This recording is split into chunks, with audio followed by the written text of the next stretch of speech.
Alors, vélo conseil, je vais vous expliquer un truc qui est qui nous paraît pas naturel, mais qui marche très bien. C'est pourquoi le pneu vélo, hmm, l'aquaplaning n'existe pas. Il existerait théoriquement autour de 200 km/h, mais il n'existe pas vraiment. Pas du tout même.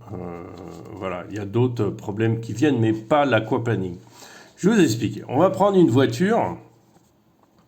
Une voiture, c'est un pneu rond hein, avec la jante, mais qui a un profil plat. D'accord. Donc, alors c'est très joli, hein, je sais très bien faire les roues de voiture, c'est super. Donc, ce contact au sol est comme ça. Regarde, ressemble à ça.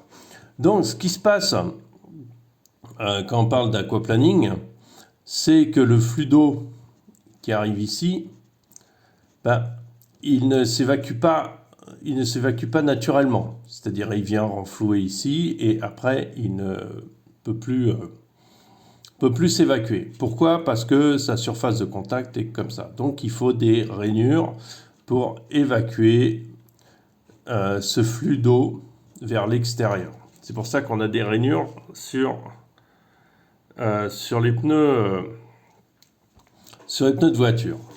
Or, le pneu de vélo n'a pas du tout le même profil. Le pneu vélo, ben, on va faire une roue de profil. Comme ça, il a un profil comme ça. Voilà. Il est rond.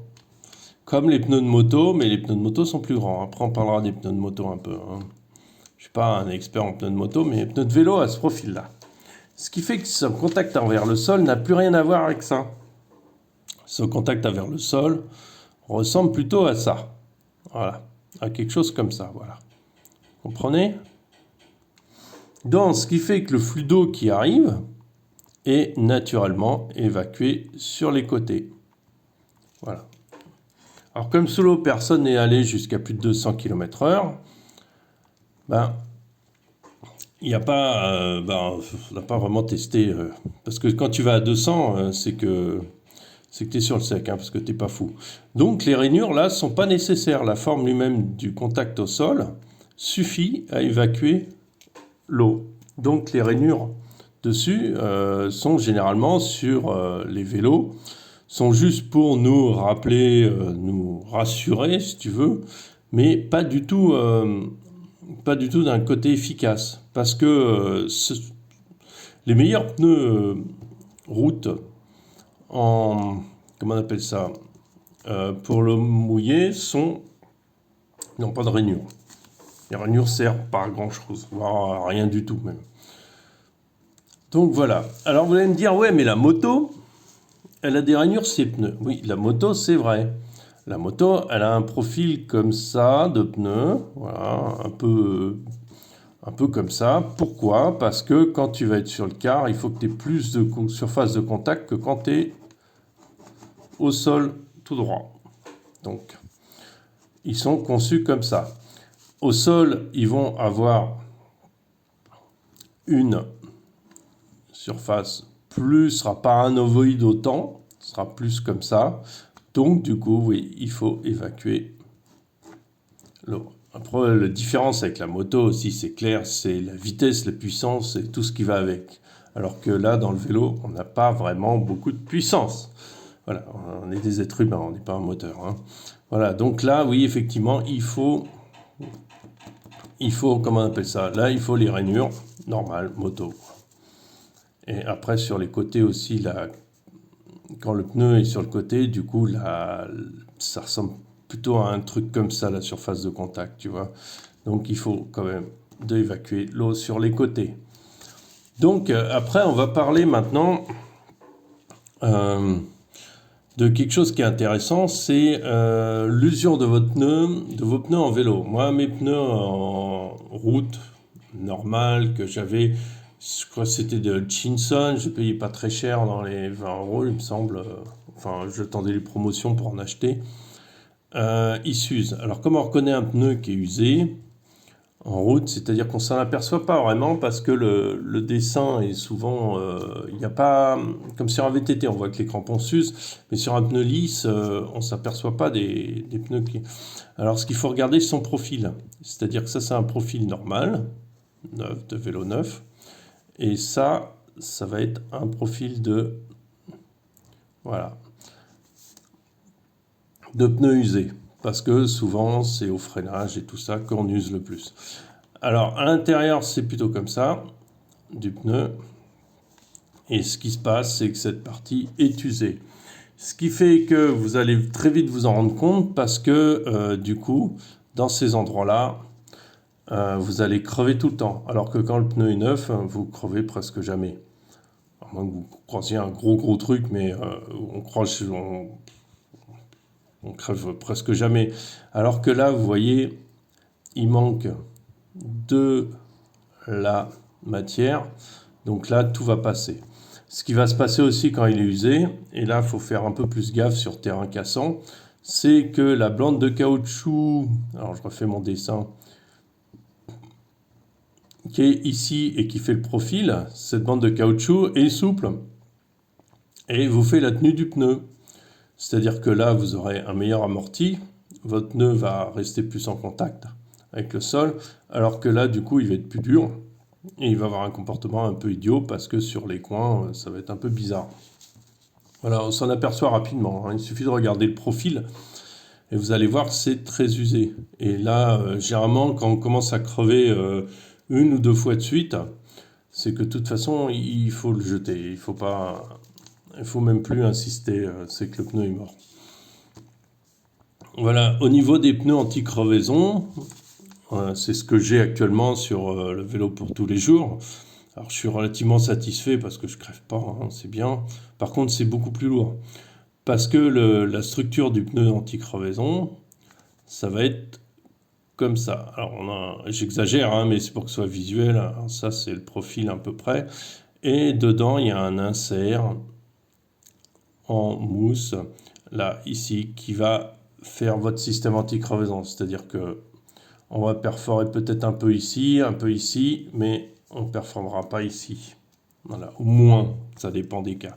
Le truc, c'est que le pneu anti-crevaison, il va quand même s'user pareil.